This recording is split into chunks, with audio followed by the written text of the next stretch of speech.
Welcome back to my podcast. மீண்டும் என் பாட்காஸ்ட்டுக்கு வருகை. இன்றைக்கி 13வது law or the 13th law of Robert Greene பற்றி பேச போகிறோம். We are going to discuss the 13th law of Robert Greene and தம்பி சார் அந்த லா படிச்சிருங்க. Please read the law Vinod. Law 13. When asking for help, appeal to people's self-interest, never to their mercy or gratitude. If you need to turn to any ally for help, do not bother to remind him of your past assistance or good deeds. He will find a way to ignore you. Instead, uncover something in your request or in your alliance with him that will benefit him and emphasize it out of proportion.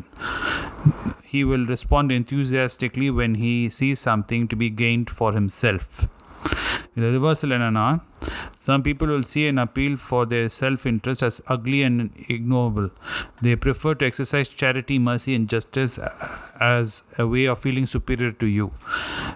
When you beg them for help, you emphasize their position and their power. They are strong enough to need nothing from you except the chance to feel superior. This is the wine intoxicates them. Don't be shy. Give them that opportunity. சொல்லுங்க ஆனந்த். என்ன சொல்கிறாருன்னா, ஒருத்தட்ட உதவின்னு போகிறச்ச அவர் உங்களுக்கு உதவி பண்ணால் என்ன benefit வருங்கிறத அவர்கிட்ட சொல்லுங்க அப்படிங்கிறது. That is better. அதாவது அது better then going and asking him for help. ஒரு சேரிட்டியாவோ ஒரு ஃபேவராகவோ ஹெல்ப் கேட்கறதுக்கு பதிலாக அந்த ஹெல்ப்பை உங்களுக்கு அவர் பண்ணார்னா அதில் அவருக்கு என்ன பிரதிபலம் இருக்குது, என்ன வியாபாரம் இருக்குது, என்ன லாபம் வருங்கிறத அவர் புரிஞ்சுப்பாருன்னு நம்ம யோசிக்க வைக்கணும். முக்கால்வாசி பேர் என்ன நினைக்கிறாங்கன்னா, நம்ம அது மாதிரி ரிமைண்ட் பண்ணோன்னா அந்த ஹெல்ப்பை அவங்க செய்ய மாட்டாங்க, வருத்தப்படுவாங்கன்னு. ஆனால் தவறு. ஒன்ஸ் ஒருத்தனோட செல்ஃப் இன்ட்ரெஸ்ட் ட்ரிகர் ஆகிடுச்சுன்னா ஆட்டோமேட்டிக்காக அவன் உனக்காக விழுந்து வேலை செய்வான். இதுதான் 13th law. பழைய டீட்ஸை மக்கள் மறந்துடுவாங்க. பழைய நன்றி எல்லாம் கிடையாது. இன்றைக்கி அவனுக்கு என்ன வேணுங்கிறது அவனுக்கு ரொம்ப முக்கியம். அதனால்தான் எப்போதுமே இன்றைக்கி நான் உனக்கு ஹெல்ப் பண்ணால் எனக்கு என்ன கிடைக்கும் அப்படிங்கிறது இந்த லாவில் most important point. Vinod, I think you can give some examples from history on this, right? Talking about... Yeah, I can give yes. you. So, இந்த காங்கிரஸில் 30 வருஷமாக இருந்து இப்போ வெளில போன கபில் சிபல் ஒரு பெரிய எக்ஸாம்பிள். காங்கிரஸில் இருக்கும்போதே காங்கிரஸில் பீகாருக்கு இனஃப் சீட்ஸ் கிடையாது ராஜ்யசபா எம்பி வாங்கிறதுக்கு. அவர் லாலு பிரசாதை கோர்ட்டில் டிஃபெண்ட் பண்ணிகிட்டு இருந்தார். லாலுவுக்கு அப்போ நிறைய கேஸ் அவர் மேலே இருந்தது. ஸோ ஒரு நல்ல லாயர் நம்மளை டிஃபெண்ட் பண்ணுங்கிறதுக்கு செல்ஃப் இன்ட்ரெஸ்டில் கபில் சிபலுக்கு அவர் ராஜ்யசபா எம்பி கொடுத்தார். இப்போது கபில் சிபல் ராஜ்யசபா எம்பி கேட்டு தான் G23 இருந்தார்.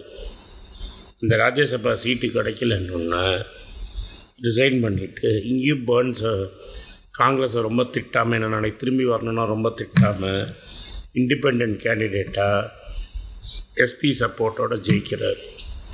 ஏன்னா நாளைக்கு எஸ்பி மேலே ஏதாவது நாளைக்கு கேஸ் வந்ததுன்னா எஸ்பிக்கு ஃப்ரீயாக ஒரு சீனியர் லாயர் கிடைப்பான்னு முலாயம் சிங் பையனுக்கு தெரியும். அதனால் இது you scratch my back I scratch பேக்குக்கு இது ஒரு ப்ரில்லியண்ட் எக்ஸாம்பிள். எப்போதுமே வென் இது மாதிரி செல்ஃப் இன்ட்ரெஸ்ட் வரைச்ச ideology goes out of the window. இது எஸ்பெஷலி இந்தியாவில் ரீஜனல் அண்ட் சப்ரீஜனல் பார்ட்டிஸில் நீங்கள் நல்லா பார்க்கலாம். ட்ராமேட்டிக்காக ஆப்போசிட் பொசிஷன் எடுப்பாங்க. ஏன்னா கோஹாபிட்டேஷனில் அவங்களுக்கு செல்ஃப் இன்ட்ரெஸ்ட் வரும். இப்போ நான் சொன்னது ஒரு ரீசன்ட் எக்ஸாம்பிள். பிஸ்னஸ்லேயும் இது மாதிரி நிறைய கேசஸ் இருக்குது. செல்ஃப் இன்ட்ரெஸ்ட்டுங்கிறது ட்ரம்ப்ஸ் எனி சேரிட்டிங்கிறது தான் இந்த லாவோட தாத்பரியம். பிஸ்னஸில் பெரிய எக்ஸாம்பிள் வேணும்னா மைக்ரோசாஃப்ட் பில்கேட்ஸுக்கும் ஆப்பிளுக்கும் பெரிய தகராறு நடந்துட்டு இருந்தது கோர்ட்டில். ஸ்டீவ் ஜாப்ஸ் வெளில போயிட்டார். ஸ்டீவ் ஜாப்ஸ் திரும்பி வந்தோடனே அவருக்கு காசு தேவைப்பட்டது, இன்வெஸ்ட்மெண்ட். பில்கேட்ஸ்கிட்ட போய் நீ என் கம்பெனியில் இன்வெஸ்ட் பண்ணேன்னா காம்படிஷன் கமிஷன் உன்னோட விண்டோஸை ஸ்ட்ரைக் டவுன் பண்ண மாட்டான். அதனால் பல $1 மில்லியன் என் கம்பெனியில் நீங்கள் இன்வெஸ்ட் பண்ணுங்கள். நீங்கள் இன்வெஸ்ட் பண்ணிங்கன்னா எனக்கு ரொம்ப தேவையான பணம் வரும். நான் எல்லா கேஸையும் வாபஸ் வாங்கிக்கிறேன். என் ஸ்டாக் கொஞ்சம் ஏறினப்புறம் நீங்கள் அதை விற்றுருங்கன்னு சொன்னாங்க.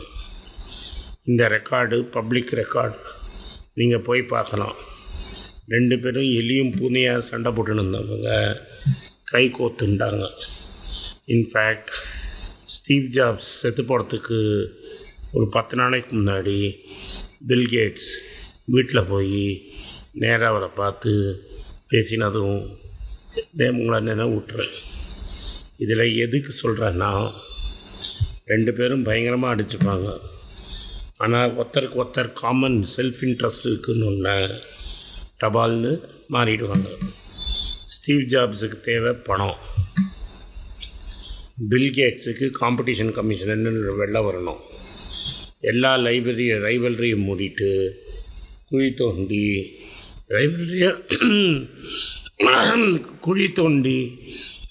ரைவல்ரியெல்லாம் புதைச்சிட்டு அவங்க வழிக்கு போயிட்டாங்க. இது மாதிரி நிறைய பிஸ்னஸ் இருக்குது. 300 Steve Jobs example. I'll give you another Steve Jobs example. Steve Jobs was in serious trouble. His next computers was not taking off. So what happened was, he had a company called Pixar, which he had bought from George Lucas. So what he needed is a contract from Disney to fund a movie which would take 8-9 years to make, which was the world's first completely computer generated movie. When this movie was produced, Disney had all the aces. When the movie became Toy Story, became a big smash hit, Disney renegotiated the contract and Steve Jobs got out of jail. Subsequently, the relationship between Disney and Steve Jobs declined. But by then, Apple had called Steve Jobs to do a takeover, to come back and run the company. So Disney had a new CEO and he made an offer to Steve Jobs that he could not refuse. Steve Jobs wanted to park Pixar in a safe place. So when the Pixar valuation was an all-time high at a premium, he sold it and took Disney shares instant. And today, nearly 10 years after the death of Steve Jobs, his wife is the largest shareholder in Disney. These are 2 examples of self-interest helping. When you ask for help, the other person's self-interest comes into play. So, self-interest, when you ask somebody for help, if he has something to gain from you, he will bend over backwards and help you. இதில் IOU collect பண்ணுறதுன்னு சொல்லுவாங்க. காட்ஃபாதரில் Mario பூசோட புக்கில் entire theme of Godfather works on collecting IOUs. It has become a cult movie. I will do you a favor. When I want a favor, you do it for me. This is any day better than asking for charity. Vinod, your turn. இதேமாரி இன்னொன்று கதை நமக்கு மகாபாரத்தில் இதுமாரி தான் ஆச்சு. கர்ணன் பிறக்கும்போது அவர் was born with a special gift.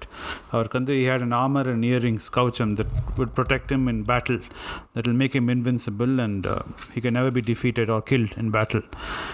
And he was going to face the battle with Arjuna, And Arjuna's father Indra had a problem because he wanted to protect his son. So he uses the same method, same principle to make Karna give up his armor and earrings. So what he does is he approaches him as pretending to be a Brahmin, asking him for alms. And when a Brahmin asks you for alms, you cannot refuse. You cannot say, I don't have anything. Because when Karna said, I don't have anything, the Brahmin points out, you have your armor and your earrings. அப்போ வந்து கர்ணன் அதை கைட்டி கொடுத்துடுறார், இந்தா வச்சுக்கோன்னு. That time Indra reveals himself and thanks him and takes it and goes. And the reason why Karna also could not say no to him is he is a man who believes in always being righteous, being correct. So he used it against him and he lost that armor and earring, which eventually finally kills him in the battle. Correct. என்ன சொல்றீங்க ஆனந்த்? கர்ணன் தர்மத்துக்கு நோன்னு சொல்லவே மாட்டான். And Karnan சூரியனோட பையன், சூரியதேவன் வான் பண்ணுவான், இந்திரன் இது மாதிரி பண்ணுவான்னு தெரிஞ்சு கொடுப்பான். ஆனால் தான் கண்ணதாசன் வந்து கர்ணன் படத்தில் செஞ்சோத்தி கடன், that is because Karna knew that Duryodhana was on the wrong, but he was duty bound to stay with Duryodhana because Duryodhana helped him when nobody helped him. So idoda real engana Duryodhana using Karna's self-interest bought him. Correct. He was used throughout the Mahabharata. Karna was always used. So because he had this notion of always trying to be right. See, they will say unless you are a prince you cannot compete in that war, in that test. So Duryodhana will elevate him to the level of prince. So he will be beholden to Duryodhana. Duryodhana sees an opportunity because he doesn't, none of his brothers are as great as Arjuna the archer. So to acquire that archer, he will give a kingdom. So the self-interest help starts there. அதாவது தமிழில் சொல்லணும்னா துரியோதனனுக்கு தெரியும் அவன்கிட்ட அர்ஜுனனுக்கு மாதிரி ஒரு Archer கிடையாதுன்னு. அந்த போட்டியில் பங்கெடுக்கணுங்கிறதுக்காக கர்ணனை வந்து ஒரு பிரின்ஸ் ஆக்குவான், ஒரு இளவரசன் ஆக்கிறதுக்கு ஒரு ராஜ்யம் கொடுப்பான். நோயிங் ஃபுல்லி வெல் கர்ணன் செஞ்சோத்தி கடனை மறக்கவே மாட்டான்.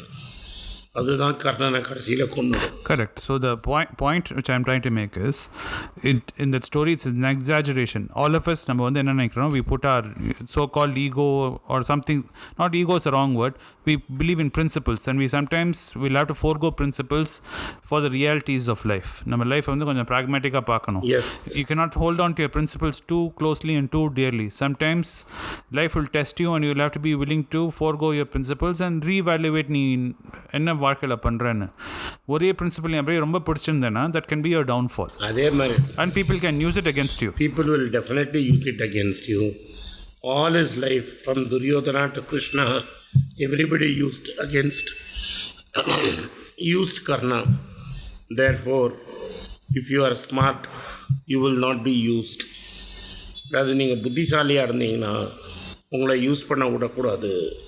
மற்றவங்ககிட்ட உதவி கேட்குறச்ச உங்களால் அவனுக்கு என்ன பிரதிபலங்கிறத ஆல்வேஸ் சொல்லுங்கள். Correct. And the master of this was Krishna. Krishna would always play both sides very well. Yeah. And that's why he is revered as a god, because he was able to see beyond the current situation, to see where things are going. And the whole Bhagavad Gita is based on that. Yes. That him trying to teach Arjuna that. Anyway, we will Bhagavad Gita, we will discuss those chapters another day. After we finish this book. Okay, thank you, Vinod. Thanks, Anand. Thanks, bye.